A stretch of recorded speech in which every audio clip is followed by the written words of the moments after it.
Ok, nous sommes maintenant live. Parti. Bonjour, bienvenue au Centre Andrew Yang pour la promotion de l'entrepreneuriat. Je suis Fatoumata Diallo, votre modératrice du jour. Aujourd'hui, nous avons le plaisir de recevoir Madame Mariem Bakan, qui est la fondatrice et présidente de l'entreprise NAFS, et qui va donc échanger avec nous sur le terme d'entreprendre dans le secteur de la FinTech. Bonjour, Madame Bakan, et bienvenue. Bonjour Fatoumata, merci beaucoup pour cette invitation. C'est un plaisir d'être là aujourd'hui parmi vous. Compris. Donc, écoutez, on va tout simplement commencer par vous demander d'abord de vous présenter et de nous parler un peu de votre entreprise.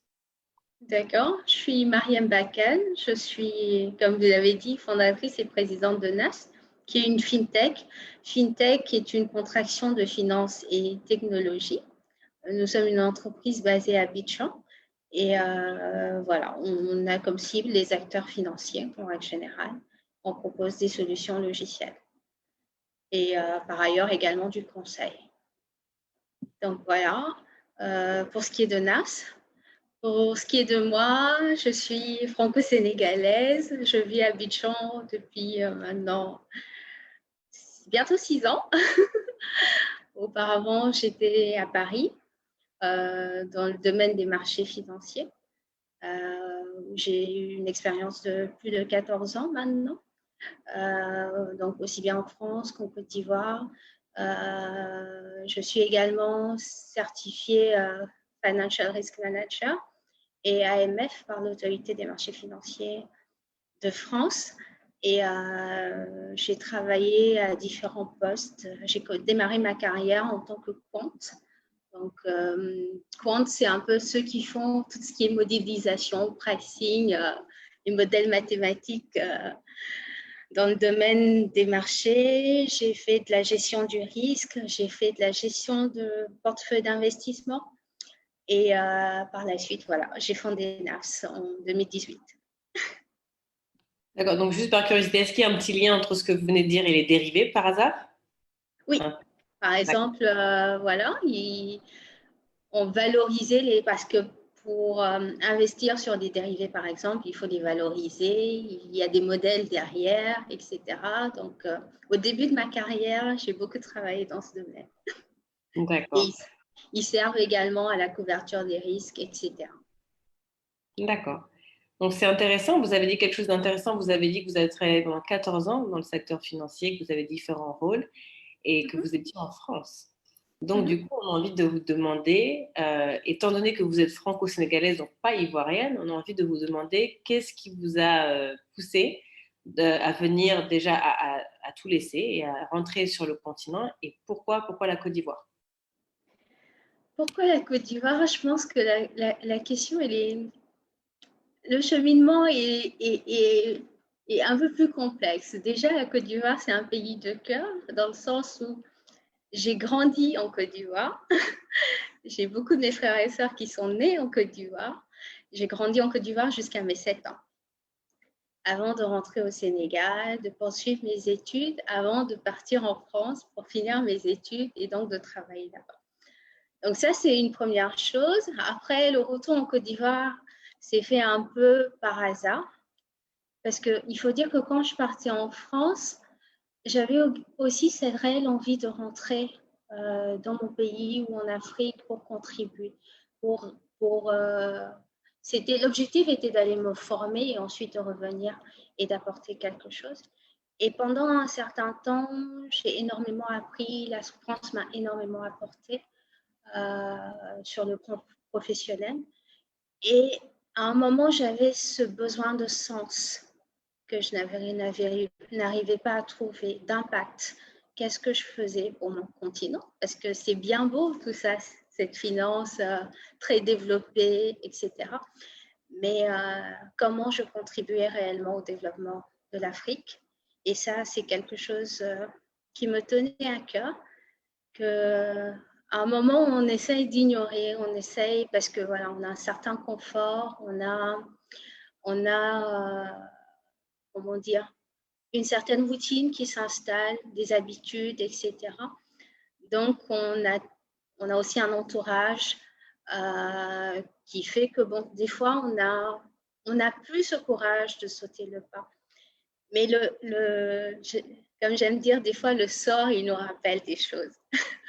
Donc, je n'étais pas très bien dans ma peau à un certain moment parce que je me cherchais. Je me disais, il me manque quelque chose. Et jusqu'au jour où je me suis écroulée, burn-out, 6 mois d'arrêt. Et là, j'ai dit, non, je vais vraiment écouter mon cœur, je rentre, je rentre. Et j'ai eu à ce moment-là un message d'un monsieur qui m'a envoyé un message via LinkedIn en me disant, il y a une opportunité en Côte d'Ivoire, votre profil m'intéresse, j'ai envie de vous rencontrer. Et après cette rencontre, déjà c'était difficile parce qu'il fallait tout chambouler, tout changer. J'étais très accrochée à ma fille. À l'époque, j'avais une fille qui avait 5 ans et je voulais jamais la lâcher. Mais je pouvais pas venir au début avec elle en Côte d'Ivoire parce qu'il fallait s'installer, il fallait trouver un certain nombre de choses. Et donc, j'ai dû la déposer chez mes parents à Dakar. Ça m'a brisé le cœur, mais il fallait le faire parce que voilà, j'avais envie de vivre vraiment la vie que je voulais. Et donc, voilà comment je suis arrivée en Côte d'Ivoire. D'accord. Donc, je pense que nous avons eu le plaisir de recevoir beaucoup de panélistes dans le passé au Centre Androyen qui ont un parcours similaire dans le sens où, à un moment donné, l'Afrique les appelait et il fallait vraiment qu'ils rentrent et qu'ils puissent utiliser leurs compétences pour aider justement le pays où ils voulaient habiter. Donc, c'est intéressant. Et donc, du coup, vous êtes rentré, vous avez travaillé en tant que salarié, mais là, on vous reçoit en tant que fondatrice et présidente d'une entreprise. Donc, C'est comment est-ce que ça. la transition s'est faite? Pourquoi avoir décidé, une fois rentré en Côte d'Ivoire, d'entreprendre? Quel a été le déclic? Le déclic, j'avais toujours eu cette envie d'entreprendre pendant plusieurs années. Même quand j'étais en France, je pensais à différents projets, mais je ne les mettais pas forcément en application. Et je n'étais pas non plus confrontée à l'environnement. Donc, on a des projets, mais quand on est loin, on n'arrive pas forcément à les implémenter. Et quand je suis arrivée, la première année pendant laquelle j'ai été salariée, j'ai ça a été une année formidable dans le sens où j'ai réussi, voilà, tout ce que j'avais envie de faire euh, d'un point de vue développement, parce que les choses n'étaient pas matures, il fallait mettre en place énormément de choses. Je l'ai fait, donc si je peux parler comme ça, je me suis éclatée. et, et à un moment, j'avais envie de plus. J'avais envie de plus parce que je voyais ce qu'il y avait dehors, je savais que l'environnement avait besoin de plus. Et, voilà, c'était pas une décision facile à prendre parce que quoi qu'on dise, le salariat offre quand même un certain confort, une certaine sécurité. Euh, on peut ne pas avoir à se poser de questions par rapport au lendemain. Le parcours semble plus ou moins tracé. Et, donc, voilà, donc sauter ce pas-là était également un vrai défi. Mais voilà, mes expériences passées m'avaient appris également à m'écouter. Et donc, voilà, donc j'ai décidé de démissionner et de poursuivre cette aventure. D'accord. Et la dernière question, afin qu'on puisse permettre à nos internautes de poser leurs questions, si vous pouvez nous expliquer en fait comment, parce que bon, entreprendre c'est bien, il y a beaucoup de secteurs d'activité, pourquoi le secteur de la fintech? Bon, je pense qu'on a une petite idée vu votre parcours, mais bon, on va vous laisser quand même nous expliquer. D'accord. Déjà, pour la petite histoire, quand j'étais plus jeune, il y avait 3 domaines qui m'attiraient énormément. C'était la médecine, par rapport au don de soi qu'il y avait dans ce métier. Pour moi, c'est le métier le plus beau. C'était l'espace. Je rêvais d'astronomie. Et après, le dernier point, c'était la finance. Et j'ai choisi la finance finalement parce que je me suis dit que c'est un domaine qui pouvait également me permettre de par l'impact que la finance peut avoir sur le développement, sur certaines choses, de réaliser un peu tous ces rêves avec la finance. Même en n'étant pas moi médecin, je pourrais contribuer à créer, avoir un vrai impact social, pour résumer. Et donc, c'est pour ça que je me suis orientée vers la finance. Et dans mon parcours, j'ai également eu un parcours où j'ai fait beaucoup d'informatique. Par exemple, j'ai eu une maîtrise en mathématiques appliquées, informatique et finance, et ainsi qu'un master en ingénierie financière. Et comme vous voyez, mes premières expériences de compte, il y a beaucoup de développement, voilà, c'est très lié à l'informatique. Et quand je suis arrivée ici, c'est vrai que le métier de gestionnaire d'actifs, il n'est pas tant IT que ça, même si j'ai eu, de par l'environnement, à devoir développer moi-même des outils, etc. Mais j'ai vu qu'il y avait un réel besoin d'automatisation, de digitalisation, qu'il y avait énormément de choses à faire sur notre continent. Et donc, j'ai dit, je vais utiliser mon expertise et je vais essayer de mettre ma pierre à cet édifice, entre guillemets. Donc, voilà un peu pourquoi la FinTech. D'accord. Je vous remercie pour cette explication. Alors, j'aimerais maintenant permettre à nos internautes qui nous suivent à partir de Facebook Live de poser leurs questions. Donc, n'hésitez pas, en dessous de la vidéo live que vous êtes en train de regarder, vous pouvez poser vos questions dans la section des commentaires et je la poserai pour vous à notre panéliste ici. Et pour vous qui nous rejoignez directement sur Zoom, je vais désactiver vos micros, enfin vous permettre de parler. Et lorsque vous avez une question, il vous suffira simplement de désactiver vos micros. Voilà. Donc, un petit instant, le temps que je fasse ça rapidement. Et Madame Kahn, pendant que nous sommes en train de faire cela, votre entreprise existe depuis combien de temps maintenant? L'entreprise existe depuis 2018 et on avait demandé un agrément de conseil en investissement boursier sur les marchés financiers qu'on a obtenu fin 2018. Donc, on a réellement démarré nos activités en 2019. Et je n'ai pas vraiment parlé de ce qu'on fait, mais par exemple, on propose une solution qui permet de digitaliser tout le processus de commercialisation des produits financiers. Par exemple, aujourd'hui, pour ouvrir un compte en banque, il faut se déplacer. C'est assez fastidieux, compliqué. L'expérience client n'est pas forcément optimale.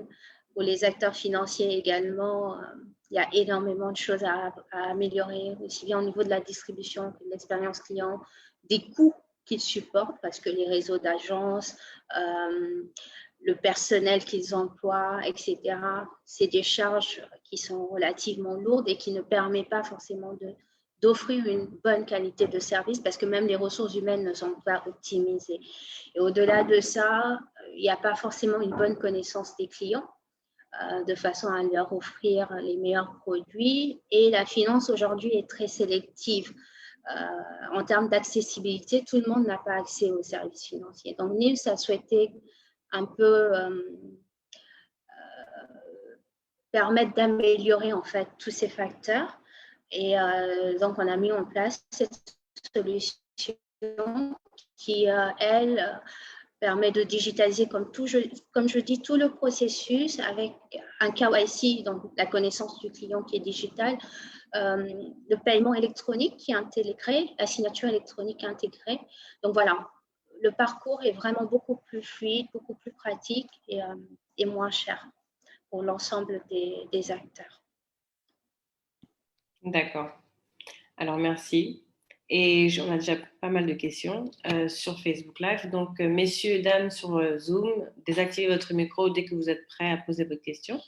Mais en attendant, je vais poser une question peut-être une sœur à vous, Madame Djela Ba. Alors, Monsieur Boubacar Diouf, donnez-moi un instant et vous serez le prochain à parler. Quels sont les blocages ou difficultés rencontrées dans votre parcours entrepreneurial? Et sa deuxième question, une femme dans le monde de la finance, ça donne quoi? D'accord. Concernant les difficultés, je pense que la première difficulté à laquelle on fait face en tant qu'entrepreneur, c'est la peur avant de se lancer. Moi, quand j'ai pris ma décision, j'en ai parlé à mon entourage. Ils m'ont écouté, ils ont compris, mais il y a toujours cette peur de part et d'autre. Et ils m'ont dit, oui, mais donne-toi encore 6 mois, donne-toi encore un an, etc. Mais j'avais tellement peur que je savais que si je sautais pas le pas, je ne le ferais pas. Et donc, un matin, je suis réveillée, j'ai écrit ma lettre, je l'ai donnée et je les ai appelés. J'ai donné ma lettre. Mais comment ça se fait? Tu avais dit que tu allais attendre. Donc, la première difficulté, c'est arriver à surmonter sa peur. Parce que voilà, on va rencontrer des difficultés, les choses ne se passeront pas forcément comme on veut, mais c'est le chemin en fait qui est magnifique. C'est tout ce qu'on vit pendant et tout ce qu'on arrive à faire et les gens, que ce soit les rencontres humaines, que ce soit les défis qu'on relève au quotidien, etc. C'est ça qui est magnifique.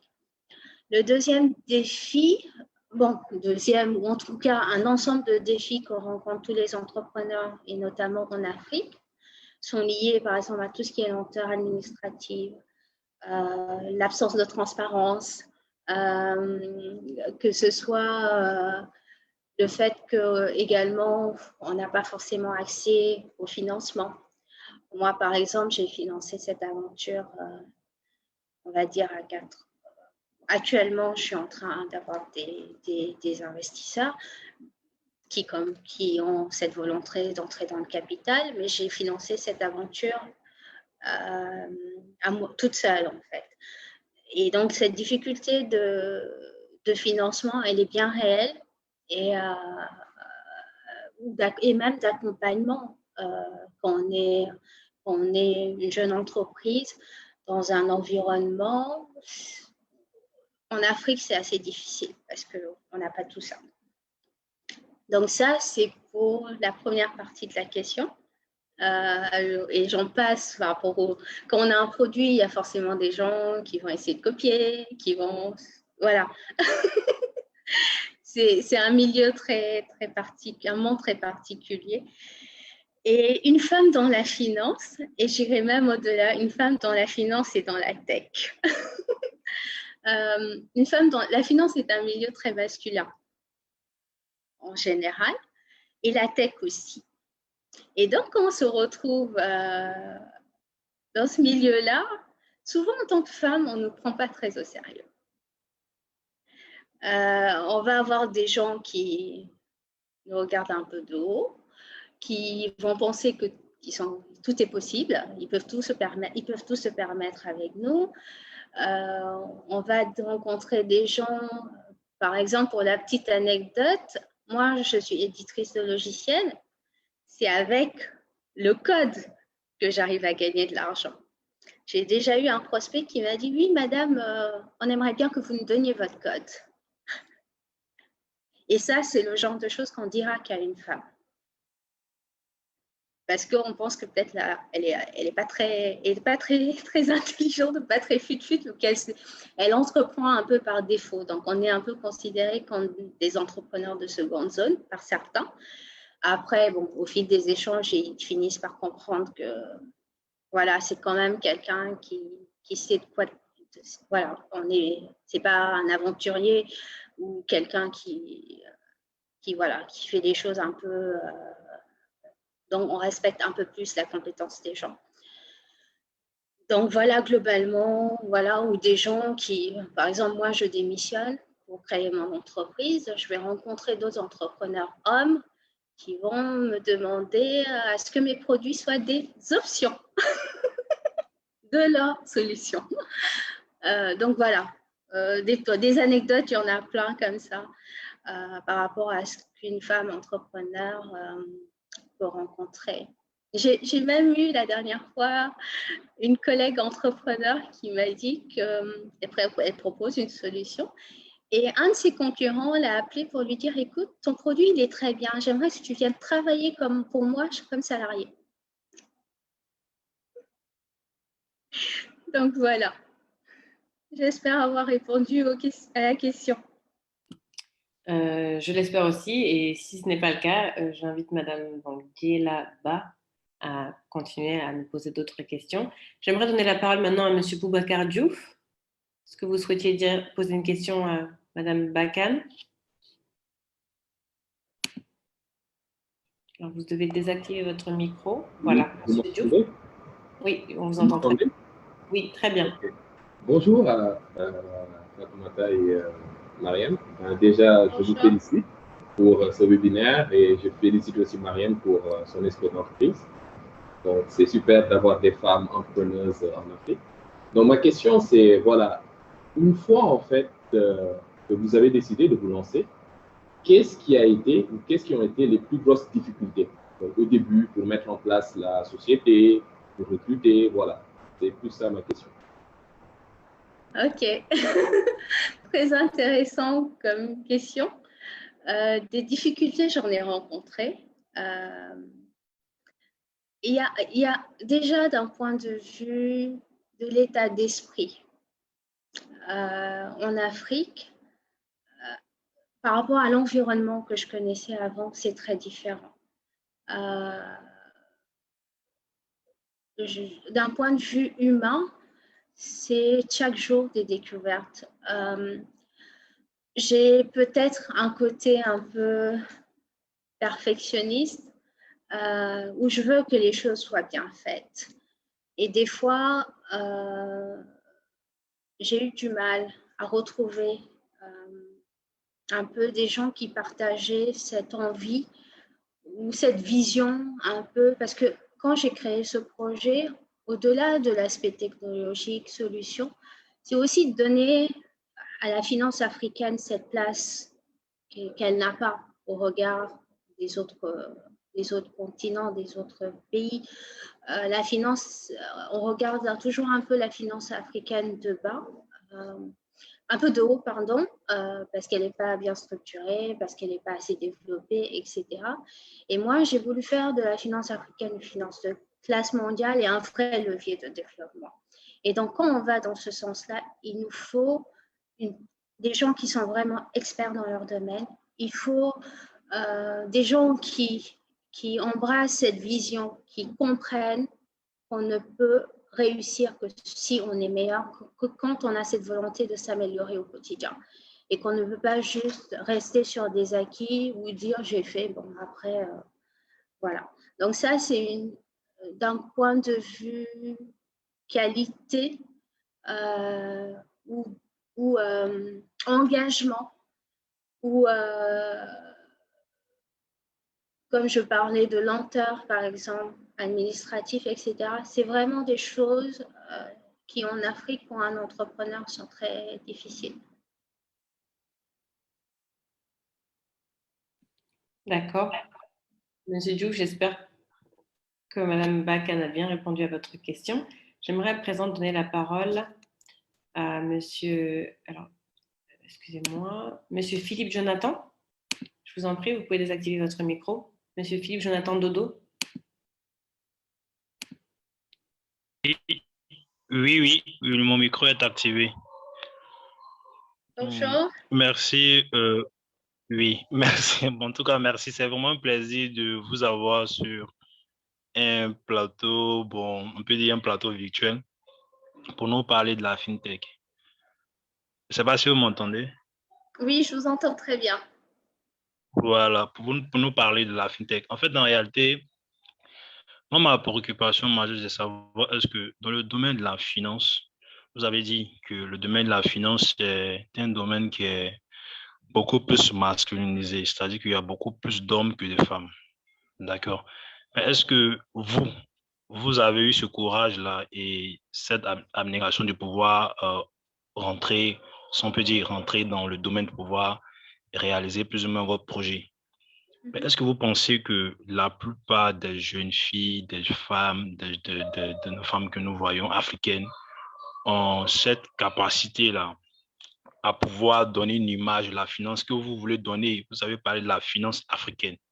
Voilà. Est-ce que quand vous regardez dans le background de nos étudiants dans les différentes facultés, on sait tous que la finance n'est pas vraiment pour les femmes. Donc, du coup, à la faculté, dans les différentes universités, c'est déjà, moi, à mon avis, je crois que c'est déjà un frein. Maintenant, après, bon, est-ce qu'il y a quelque chose est-ce qu'il y a une plateforme qui existe pour pouvoir les former davantage dans ce domaine-là? C'est là mon interrogation, en fait. Parce que vous êtes dedans. Voilà. Comment vous avez fait pour y arriver? Je me dis que est-ce que les jeunes filles maintenant peuvent suivre ce trajet-là pour pouvoir aussi réaliser les différents projets, surtout de la finance avec la technologie? Ça, c'est carrément nouveau. Voilà. Donc, c'est ça, en fait, ma préoccupation. D'accord. J'espère avoir bien compris votre question. L'idée, c'est de comprendre comment faire pour qu'il y ait plus de femmes dans ce domaine de la finance et de la tech, parce qu'aujourd'hui, peut-être qu'elles ne vont pas forcément directement vers ces expertises, ou que la société même ne les pousse pas à aller vers ces expertises. Est-ce que c'est bien ça le sens de votre question? Votre micro est désactivé, je crois.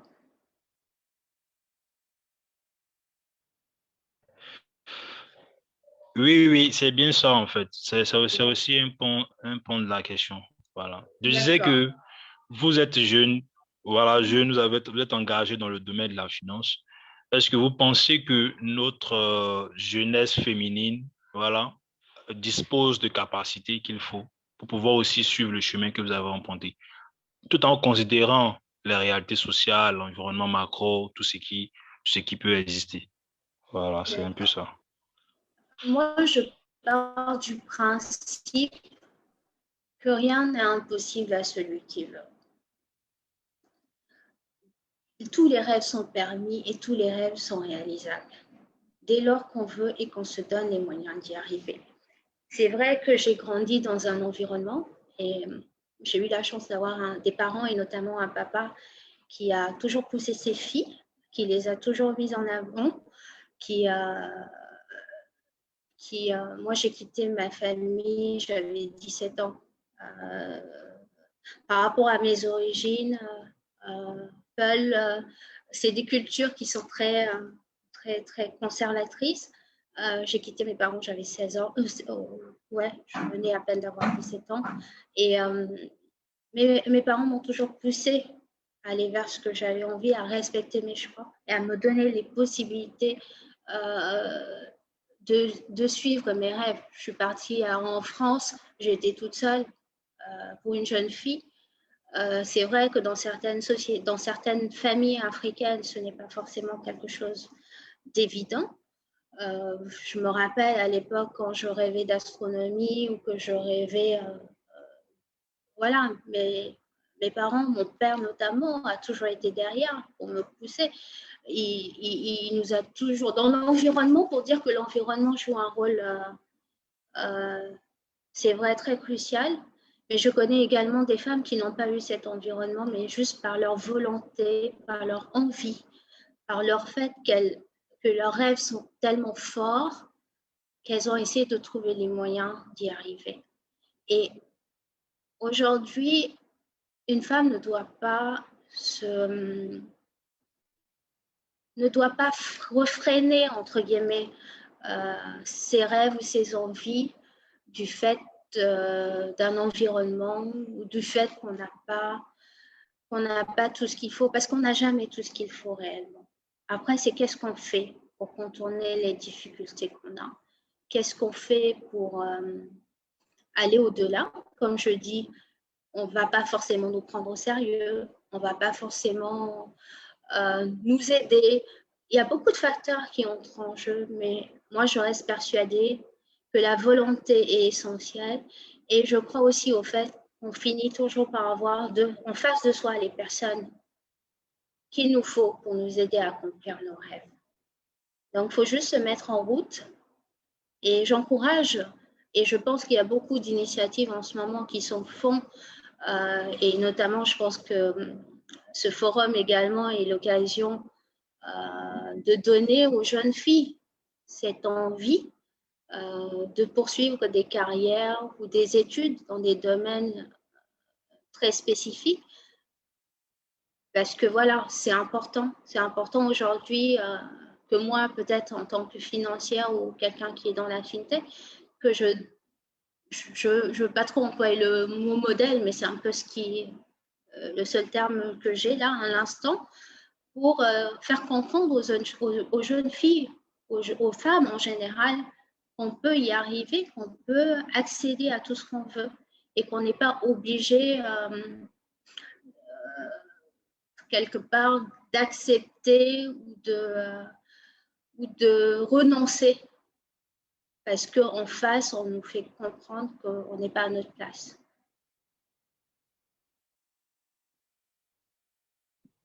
D'accord, merci pour cette réponse. Je pense que c'est très clair.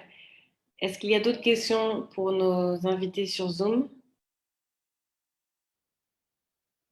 D'accord, en attendant qu'on en reçoive, je voulais un petit peu rebondir sur ce que vous aviez dit tantôt concernant les défis.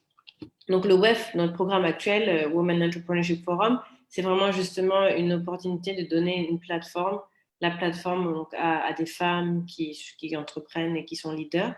Et donc, vous avez mentionné que c'était assez difficile. Maintenant, je voulais vous demander, vous avez travaillé dans le secteur de la fintech ou des finances du moins en France et également ici en Côte d'Ivoire. L'environnement entrepreneurial ou l'environnement de la fintech de manière générale, est-ce que vous trouvez qu'il est plus compliqué pour une femme sur le continent ou bien en Europe ou bien c'est la même chose? Je pense que oui, je pense qu'il est beaucoup plus compliqué en Afrique parce que c'est vrai qu'il y a toujours des inégalités ou des limitations ou des plafonds pour les femmes partout dans le monde. C'est un constat général et je pense que beaucoup de femmes se battent pour ça partout dans le monde.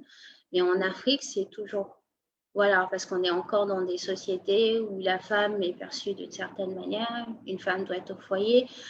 Par exemple, moi, il m'arrive, quand je dis que je suis fondatrice d'une fintech, qu'on me dise ah oui, c'est vrai, il n'y a pas un homme derrière.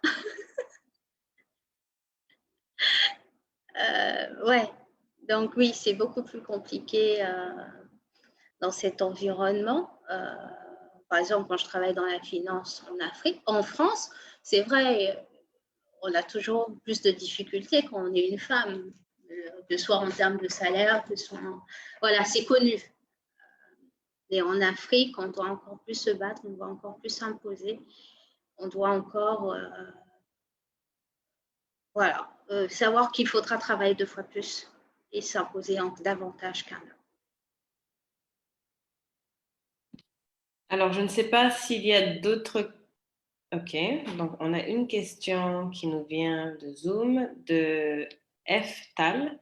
Donc, je ne sais pas si c'est un homme ou une femme, mais merci pour cette belle présentation. Est-ce que NAFS envisage de s'installer dans d'autres pays d'Afrique comme le Sénégal? En réalité, NAFS est certes basé en Côte d'Ivoire, mais on couvre aujourd'hui les pays de l'UEMOA. Donc, Côte d'Ivoire, Sénégal, Mali, Togo, Bénin, Burkina. En tout cas, voilà, nos cibles sont dans tous ces pays, les 8 pays de l'UEMOA. Et on espère nous étendre au fil des années dans toute l'Afrique subsaharienne. C'est vraiment ça notre ambition. Comme je disais, on a une ambition panafricaine. Et donc, voilà. Donc, on est a priori déjà au Sénégal, même si on n'y est pas physiquement. Ça marche. Et vous avez combien d'employés? Aujourd'hui, nous sommes une équipe de 5 personnes. On a des fonctions support qui sont externalisées. Et voilà, l'équipe qui travaille au quotidien sur nos projets, nous sommes 5 personnes. Et on a également un super comité consultatif qui nous aide. Des gens qui sont experts dans leur domaine, qui ont une grande expérience de la finance, de l'entrepreneuriat, etc., qui nous accompagnent, qui nous conseillent. Et merci à eux. Et donc, l'équipe de 5, vous êtes tous basés ici à Abidjan ou bien Non. Et l'équipe de 5, c'est vrai on a été plus nombreux au départ, mais l'ambition de NAS aussi, et notre volonté, ce n'est c'est d'avoir vraiment du multiculturalisme, on a des gens qui sont pas forcément basés au même endroit. On travaille beaucoup à distance. Donc, pour vous dire qu'on a même commencé le télétravail avant le Covid. Au début, j'avais des personnes qui étaient sur Paris au début du projet, donc on travaillait déjà à distance. Et en septembre 2019, par la force d'un hasard, on est tous passés en télétravail. Donc, 6 ou 7 mois après, c'était la Covid, donc on était déjà bien rodés. Donc, pour répondre plus précisément à la question, on a des personnes qui sont en France, on a une personne qui nous rejoint qui est au Sénégal, on a quelqu'un en Côte d'Ivoire. Donc voilà, on a également eu à travailler, par exemple, notre designer est en Serbie. Donc, en Serbie. Oh, Serbie, ok. Voilà. Donc, pour vous dire qu'on n'est pas... On est international. D'accord. C'est très bien. De toute façon, vous avez une longueur d'avance vu avec cette histoire de pandémie. C'est vrai que c'est assez pratique de pouvoir travailler. C'est Donc, ça. est-ce qu'il y a des questions encore pour nos internautes sur Zoom? N'oubliez pas de désactiver vos micros et de poser votre question. Sinon, j'enchaîne. Alors, une question concernant le financement de votre entreprise. Alors, si c'est possible de partager, vous avez mentionné que vous avez tout fait sur fonds propres jusqu'à aujourd'hui. Et donc, c'est vrai que c'est pour nous, les personnes les membres du Centre Andronien, ou les personnes que nous recevons, souvent, ça, c'est un gros problème. Déjà, à quel moment, lorsqu'on est salarié, se lancer et décider qu'on abandonne tout pour vraiment se lancer à 100% d'entrepreneuriat? Comment vraiment savoir à quel moment est-ce qu'il faut le faire? Et la deuxième question, comment financer sur fonds propres? D'où est-ce que les fonds en réalité viennent? Est-ce qu'il faut économiser son salaire? Est-ce qu'il faut demander à des proches? Quelle a été la méthode pour vous? D'accord. Déjà, comment savoir à quel moment se lancer? Je pense que moi, me concernant en tout cas, à un moment, c'était des tripes. C'était, voilà, fallait le faire. Comme j'ai dit, c'était tellement fort que je ne pouvais plus me refréner. Il y avait certes cette peur. À l'époque, je me rappelle, je me saoulais un peu au coca. Et il y a même des collègues qui commençaient à se dire, Mariam, qu'est-ce qui t'arrive en ce moment? Tu consommes beaucoup trop de coca là. Parce que voilà. Mais je me suis lancée. C'est vrai que j'ai eu une carrière dans le monde du salariat. On a un certain revenir en Afrique était déjà un peu un saut dans le vide euh, quelque part. Donc j'étais déjà un petit peu préparée. Donc sauter dans l'entrepreneuriat, c'est vrai à l'époque c'était très très sensible parce que mon mari, quand je suis venue en Côte d'Ivoire, j'étais toute seule. Mon mari était resté en Europe. Et il venait d'arriver à Abidjan, donc il n'avait pas encore trouvé de travail. Et malgré ça, j'ai démissionné. Mais je savais que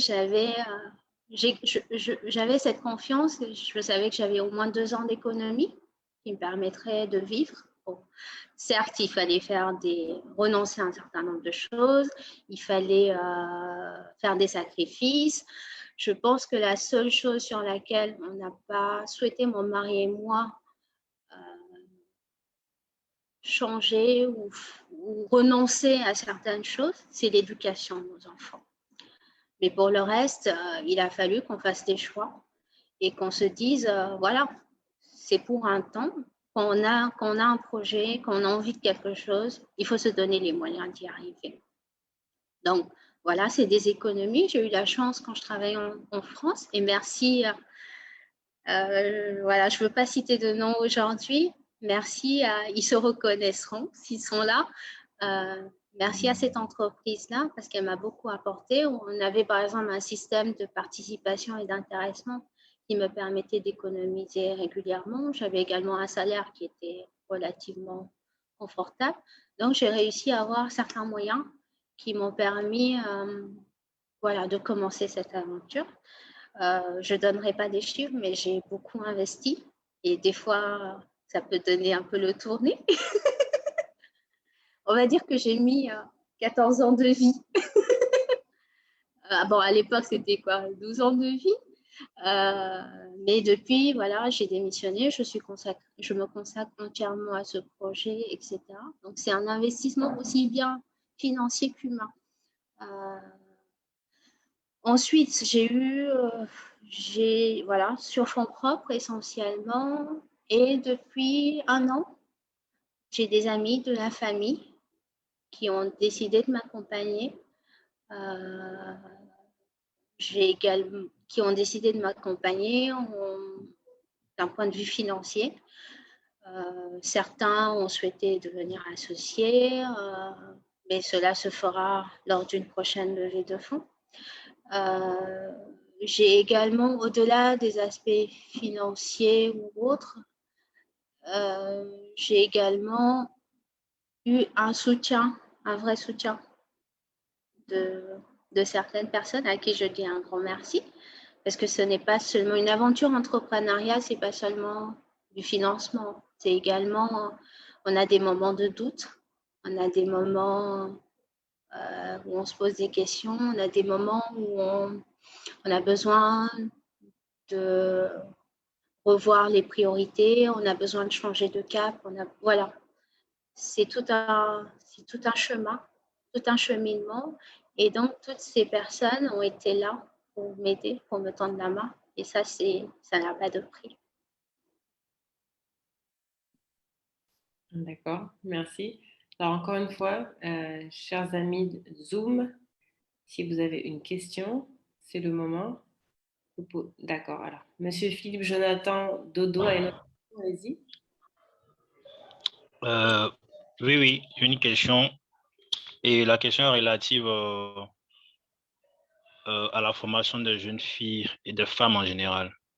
Est-ce que, là, je m'adresse directement à la panéliste, est-ce que durant votre parcours, votre projet, vous avez dit que vous êtes au nombre de 5, c'est bien cela, au nombre de 5. Est-ce que vous avez pensé à apporter un coup de main à un groupe de femmes, groupe de jeunes filles entrepreneuses aussi dans le domaine de la fintech? Est-ce que vous faites comment on appelle ça, une assistance, vous apportez de l'assistance à des jeunes filles aussi comme vous en Côte d'Ivoire? Puisque c'est si vous avez démarré aujourd'hui, vous êtes international, vous bougez un peu partout, mais est-ce que vous avez une cible de filles que vous avez trouvé sur place ici, que vous formez dans le domaine de la fintech? Voilà, c'est ça ma question. Je veux vraiment savoir si vous portez assistante à ces jeunes filles-là.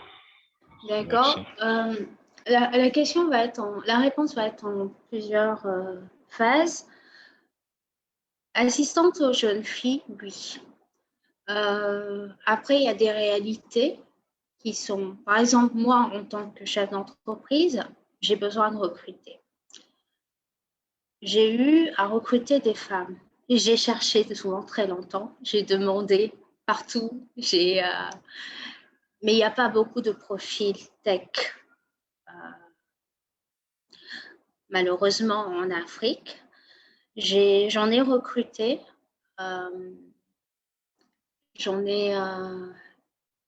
Des fois, c'était pas forcément. Je pense qu'en tant qu'entrepreneur, on donne sa chance, mais également, je suis pour, comment on dit ça? Je suis pour l'égalité des chances, je suis pour la promotion des femmes, etc., mais pas à n'importe quel prix. Parce qu'aujourd'hui, c'est vrai, on va beaucoup parler de promouvoir les femmes, de mettre les femmes en avant, etc., mais il faut également que ces femmes-là soient outillées, quoi, outillées en fait. assez outillées, c'est ça. Merci vraiment apporter quelque chose. Ça n'a pas de sens de travailler avec une femme juste pour dire que je travaille avec une femme.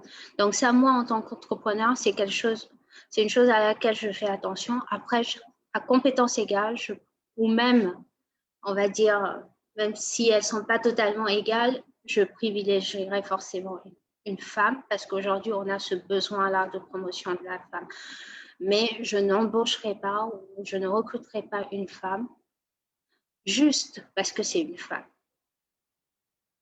Donc ça, c'est le premier point. Est-ce que j'accompagne des entrepreneurs dans la fintech? Non, mais j'accompagne autrement des femmes, notamment des filles qui ont été déscolarisées, des filles qui ont eu à devoir subir, par exemple, un mariage forcé.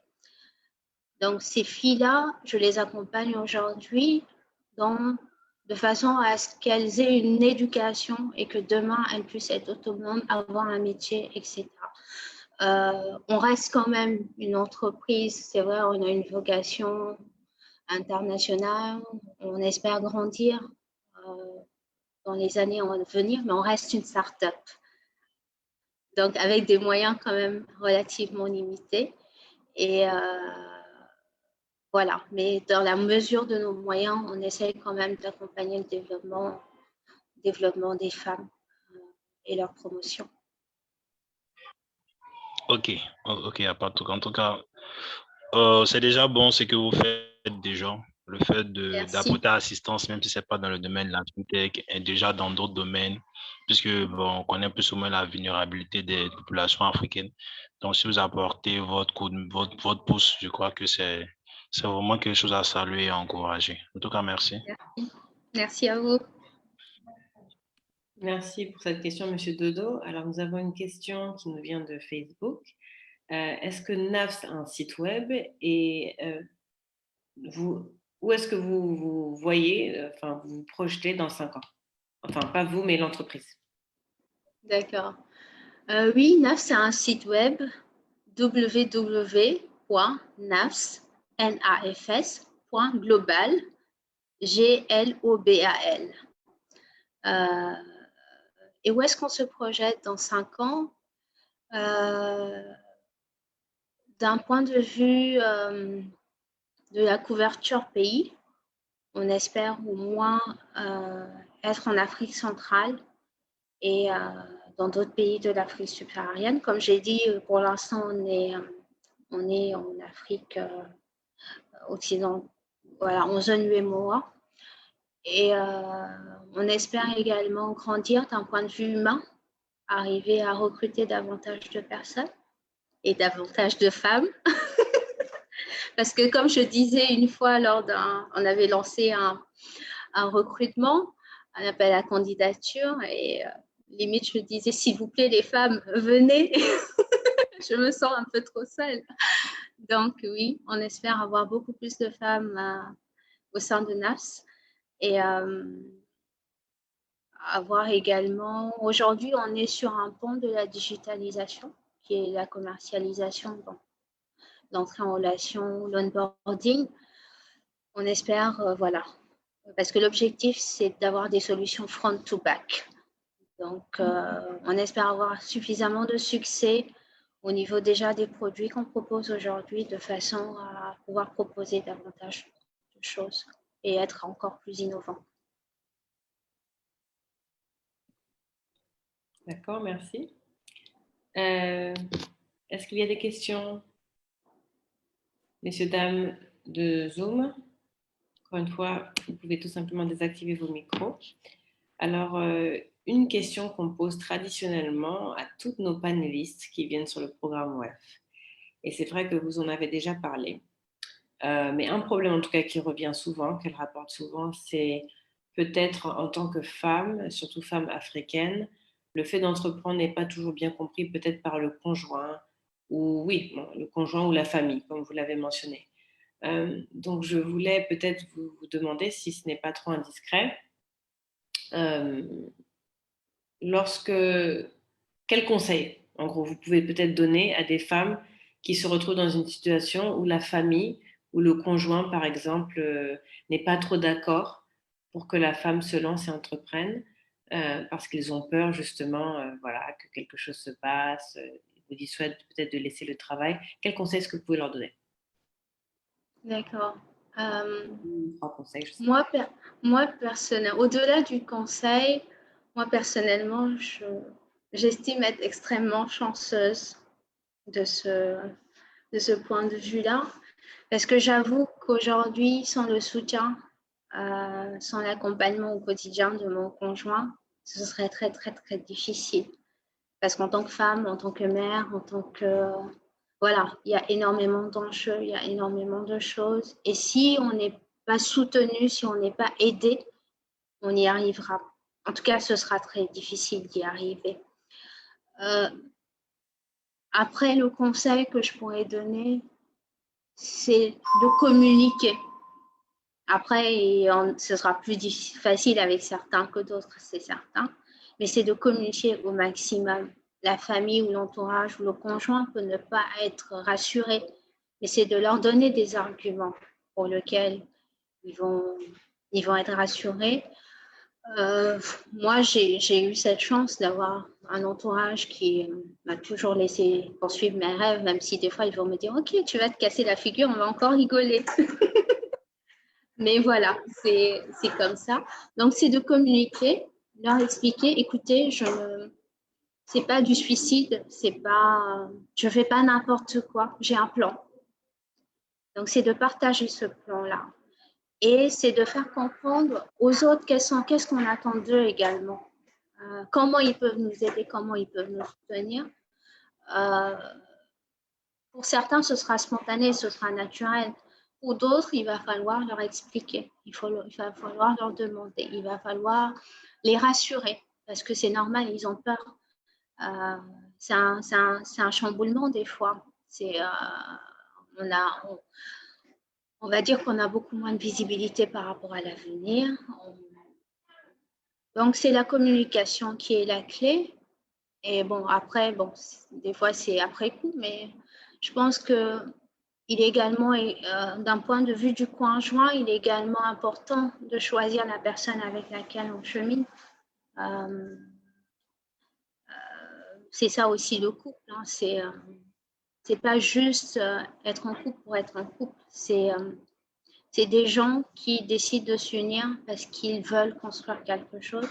Et construire quelque chose, c'est que chacun également se réalise, que chacun arrive à faire ce qu'il a envie de faire. Donc, communication, communication, communication. D'accord, merci. Alors, nous avons une question qui nous vient de Facebook, encore de Monsieur Didier Kwame. Bonjour, juste pour vous féliciter pour votre parcours professionnel. Ma question, c'est en fait mes questions, sont les suivantes. Numéro 1, quels sont les défis que vous désirez atteindre? Et numéro 2, quels sont les obstacles qui peuvent vous empêcher de les atteindre? Merci et bonne continuation. D'accord. Les objectifs que j'aimerais atteindre, bon, j'en ai parlé un peu rapidement. C'est déjà bien nous implanter dans la zone UEMOA. Ensuite, voilà, nous développer progressivement en Afrique centrale, puis dans le reste de l'Afrique subsaharienne. C'est développer d'un point de vue humain, pouvoir avoir beaucoup plus d'expertise, beaucoup plus de talent, des personnes qui ont envie de se joindre à l'aventure qu'on a et de construire une meilleure Afrique. Et être toujours plus innovant, parce que pour moi, c'est ça le secret, c'est travailler toujours plus pour arriver à aller au-delà du minimum attendu. Donc, c'est ça les objets. Voilà. Après, je ne vais pas entrer dans des considérations stratégiques, mais voilà, pour résumer un peu, c'est ça, avoir un impact vraiment, que ce soit en termes d'inclusion financière, notamment avec une solution comme NILS, que ce soit en termes de mobilisation de ressources pour le développement, toujours avec cette solution. Donc, l'idée, c'est l'objectif, on aura atteint nos objectifs si demain on se dit on a permis à l'Afrique ou à la finance africaine de passer d'un point A à un point B. Et avec des personnes, parce qu'il n'y a rien sans, c'est les personnes qui font tout. C'est les hommes en fait. À moi toute seule, je ne peux rien faire. C'est parce que je suis accompagnée par des personnes formidables et je leur dis merci qu'on peut y arriver. Par rapport aux défis également, ou aux obstacles, j'en ai parlé, le fait d'être une femme dans un environnement masculin, les réalités de l'entrepreneuriat africain en lui-même, les lenteurs, le fait que les gens ne sont pas transparents. Par exemple, un constat que je fais, je pense que pourquoi même en termes d'entrepreneuriat africain, il y a des disparités entre les pays anglophones et les pays francophones. Je trouve que dans leur manière de fonctionner, dans leur manière de donner du feedback, dans leur manière d'appréhender les problèmes, dans leur manière de communiquer, les anglophones sont beaucoup plus en avance que nous. Les francophones ne sont pas souvent très transparents. Donc, ils ne permettent pas vraiment aux gens d'avancer. Alors que c'est les feedbacks, c'est les retours qui permettent aux gens de s'améliorer et donc d'offrir de meilleures solutions. Donc ça, c'est un défi de l'entrepreneuriat francophone. Ensuite, on a parlé de financement, en règle générale également, mais c'est encore plus présent dans le milieu francophone. Les startups francophones ont toujours beaucoup plus de mal à lever des fonds que les startups anglophones, même si, voilà, en Afrique, lever des ressources est toujours beaucoup plus compliqué que dans les autres pays. On a ce problème d'accompagnement, l'environnement de la création d'entreprises. Par exemple, la semaine dernière, je me suis encore tiré les cheveux parce que il y a eu encore une revue du système fiscal ivoirien. Donc, les entreprises sont amenées encore et il n'y a pas de système spécifique start-up parce que c'est des petites entreprises qui essayent de se développer. Donc, il faut un accompagnement des systèmes qui sont faits pour eux. Et ça, en Afrique, ça manque cruellement. Donc, d'un point de vue administratif, d'un point de vue financier, d'un point de vue juridique, des fois, il y a de gros vides juridiques, notamment surtout quand on est une start-up et qu'on est dans de l'innovation. Donc, du point de vue juridique, la réglementation, des fois, faut ramer. Le cadre n'est pas forcément. D'accord, désolé, il y a eu un petit décalage. D'accord, j'ai bien compris. Alors, il est maintenant bientôt 16 heures. Nous allons arrêter ce programme dans 15 minutes, à 16 heures, dans 18 minutes, à 16h15. Alors, j'aimerais... nous avons des invités très timides sur Zoom. Je ne sais pas si c'est à cause du micro que vous n'arrivez pas à désactiver, mais surtout, n'hésitez pas donc à me le faire savoir et à m'envoyer votre question dans le chat si vous avez des difficultés. Alors, nous avons une autre question donc, de Facebook Live de M. Ted Azuma. Madame Bakan, j'entends parler de finances vertes. Pouvez-vous nous en parler et est-ce que vous y souscrivez? Oui, je pense qu'aujourd'hui, on a beaucoup d'enjeux dans le monde en règle générale, ok, et en Afrique notamment. On a souvent été en retard sur certains sujets. Et là, il est temps, il y a des initiatives qui se mettent en place par rapport à cette finance verte-là, ou cette finance ISR, etc., donc socialement responsable. Et aujourd'hui, et moi, par exemple, quand je disais que j'avais besoin de plus de sens d'impact, c'est le fait qu'aujourd'hui, on puisse faire, parce que souvent la finance est associée uniquement à l'appât du gain. Alors qu'au-delà de ça, la finance est un outil extraordinaire pour le développement. Donc, on va avoir, par exemple, aujourd'hui, il y a des mécanismes d'obligation verte qui vont, par exemple, permettre de financer des projets ou des projets qui vont être respectueux de l'environnement, du climat, etc., etc. Et pour moi, ça, c'est essentiel. Et c'est quelque chose de très important, qu'on ait une finance qui soit moins strictement matérialiste, entre guillemets, mais qui soit beaucoup plus socialement responsable, qu'elle ait un vrai impact sur l'environnement, que par exemple le cultivateur, il puisse avoir un accompagnement, qu'il puisse, par exemple, dans les marchés développés, on va avoir des traders sur ce qu'on appelle les commodities. Donc, ça peut être des produits agricoles, ça peut être autre chose. Et souvent, les gens vont spéculer. Donc, il y a un pauvre cultivateur qui a mis une année à planter, à attendre la pluie. Et après, un petit trader à New York ou quelque part va se mettre à jouer sur les marchés et à décider du prix auquel il doit vendre sa récolte.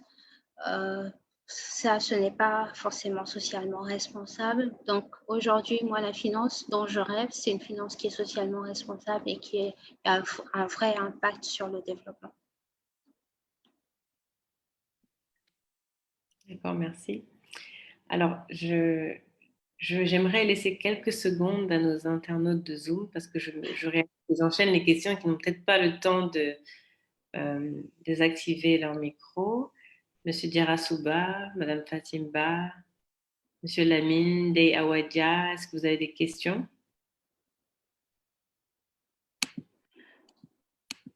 D'accord, alors nous allons continuer. Une question aussi traditionnellement que nous posons toujours à nos panélistes. Alors, vous avez fait une distinction qu'on n'entend pas souvent, distinction entre être entrepreneur et entrepreneur africain. Donc, peut-être dans ce contexte de l'Afrique, j'aimerais vous demander, selon vous, pour nous qui habitons ici, si l'un d'entre nous souhaite entreprendre, quels sont trois traits de caractère ou trois qualités qu'un entrepreneur qui veut entreprendre donc, sur le continent, ou en tout cas dans notre région de l'Afrique de l'Ouest, peut-être francophone, doit absolument avoir?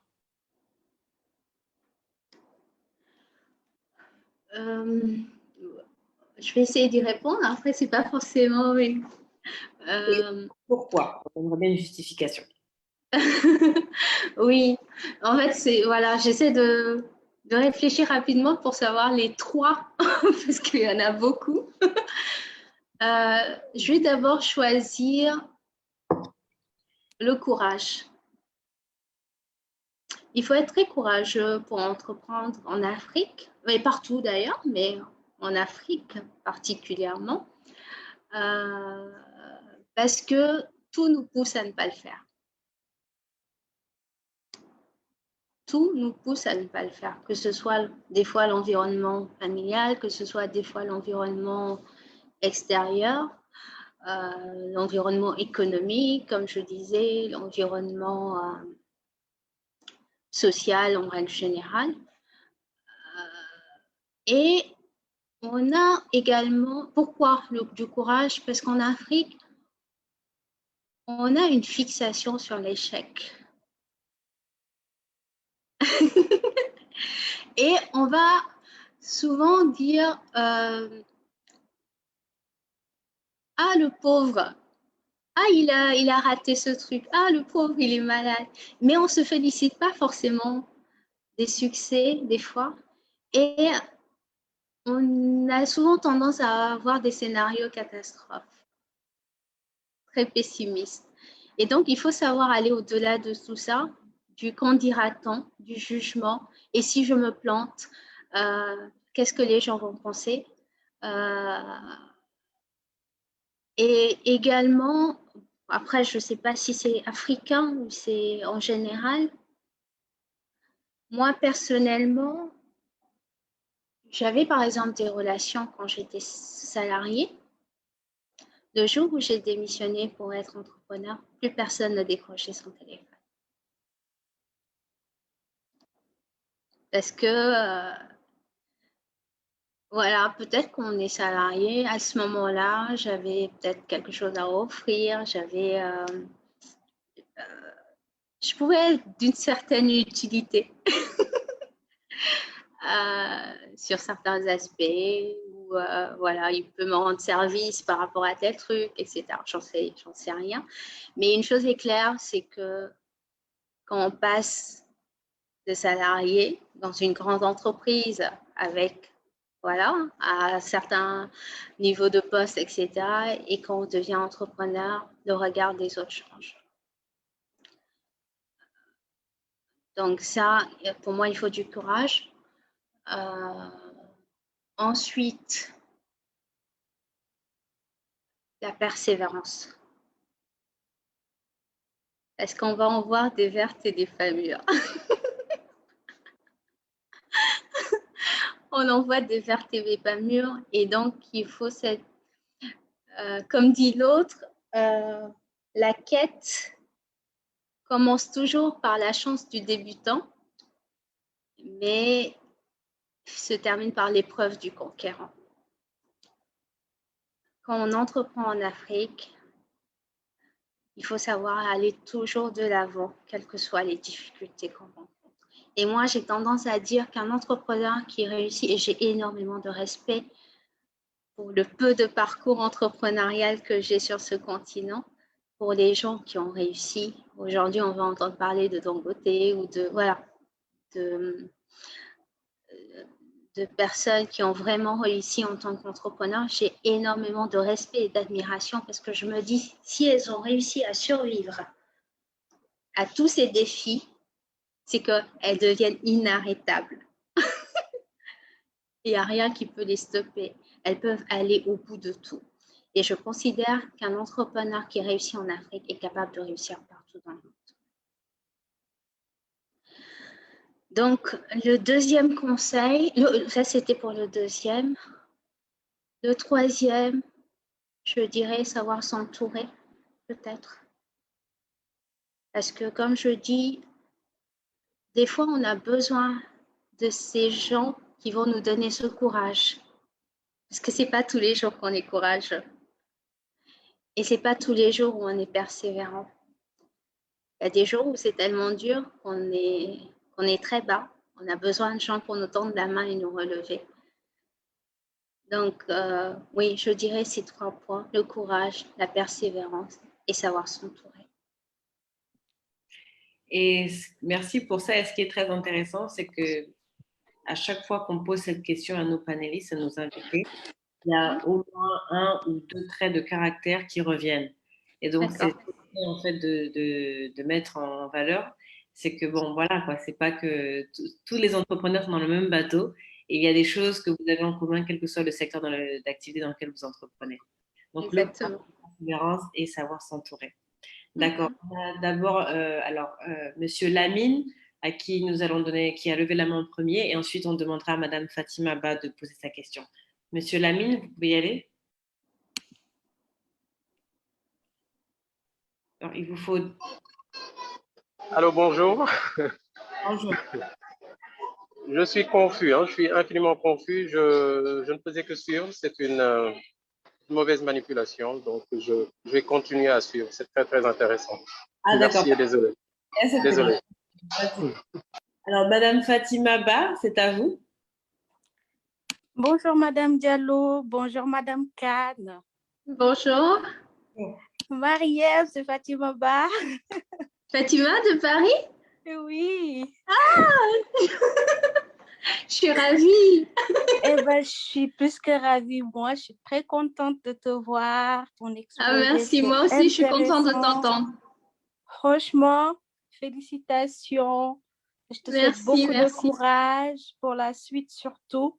Parce que franchement, tu as fait le plus dur de choisir de retourner en Afrique et voilà, créer quelque chose et d'y arriver à ce stade. Nous autres, on n'a pas encore ce courage, on n'a pas encore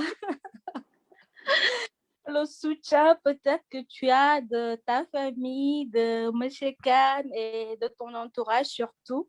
Mais bon, tu restes toujours notre exemple, notre grande sœur et on va continuer à te suivre.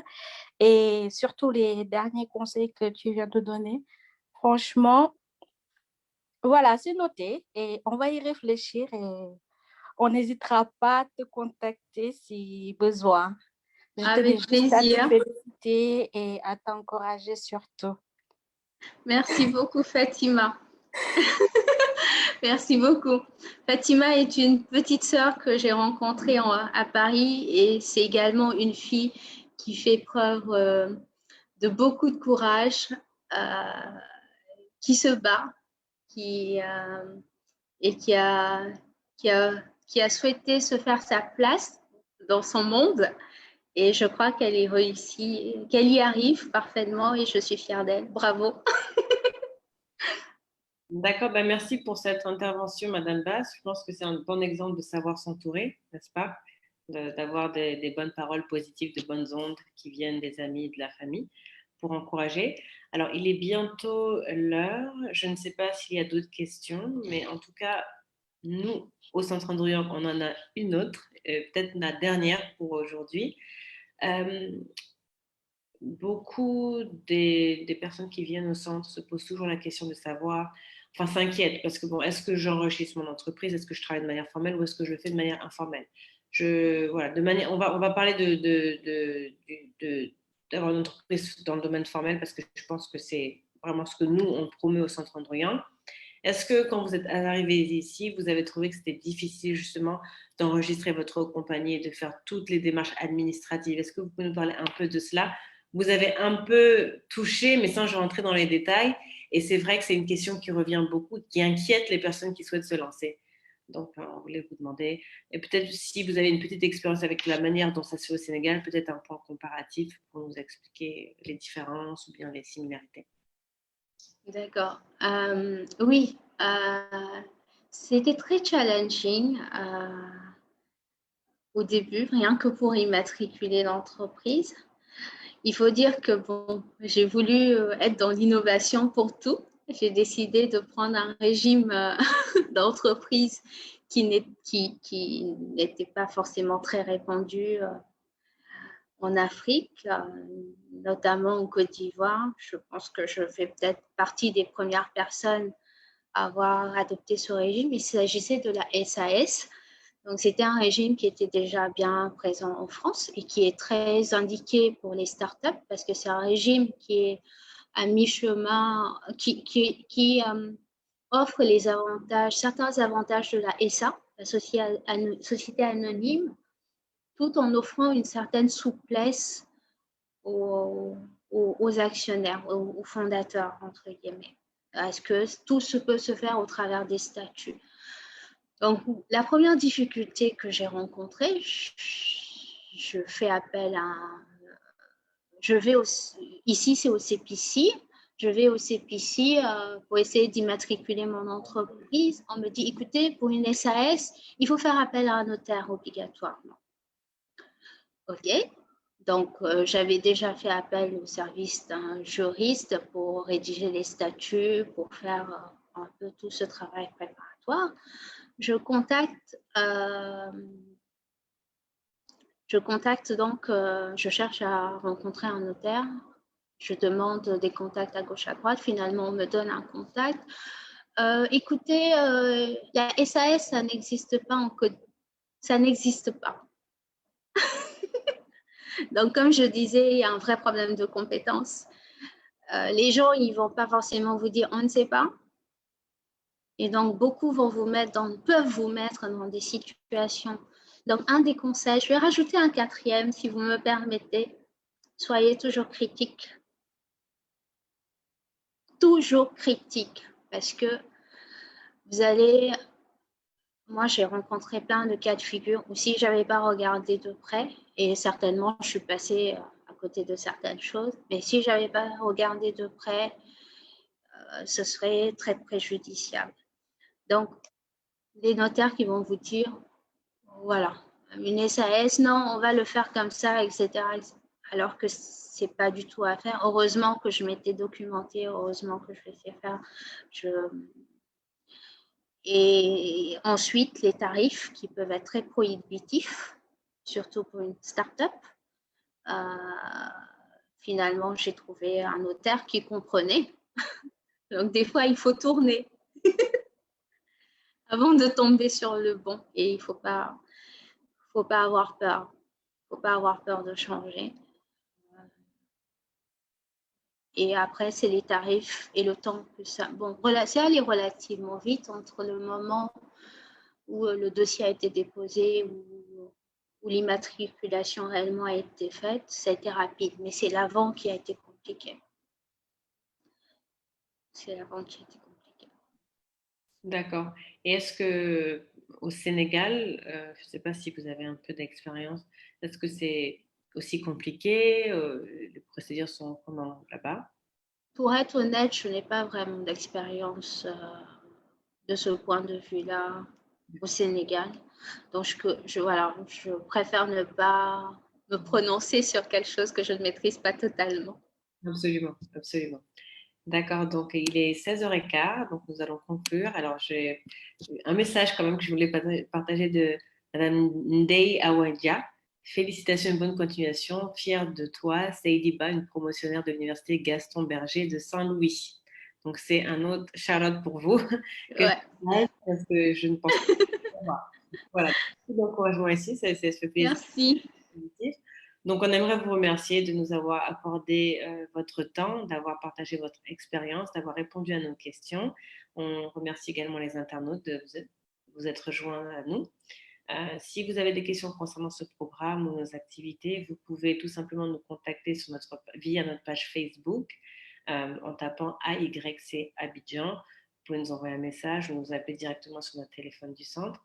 Et si vous avez des questions concernant notre panéliste, vous pouvez également nous contacter et nous tâcherons de vous mettre en contact par le meilleur moyen, le moyen le plus simple pour vous. Voilà, Madame Ba. Donc, merci, Madame Bakan. Donc, merci beaucoup encore une fois. C'était très enrichissant et j'espère que vous avez aussi passé un agréable moment. Merci beaucoup à vous pour cette opportunité que vous m'avez offerte aujourd'hui. Et j'aimerais pas finir sans dire merci tout d'abord à Hadi Ndiaye. Et ensuite, je dis merci à ma famille. Un spécial merci à ma famille, à mes amis. Ils se reconnaissent tous. Et à mon conjoint, qui est comme il dit, je suis ton premier supporter. Et même à mes petites filles chéries qui essayent toujours de me pousser, de m'encourager, de prendre un peu soin de maman. Ah, maman, tu es fatiguée, etc. Donc, merci vraiment, comme je dis, j'ai la chance d'être accompagnée par des personnes formidables. Merci à mon comité consultatif qui accepte de prendre de son temps et de m'accompagner, de me conseiller. Merci à tous et on y arrivera. Pas de problème. En tout cas, merci encore pour ce partage très enrichissant et on vous dit à très bientôt. À très bientôt, Madame Diallo. Merci beaucoup. Merci, au revoir. Au revoir.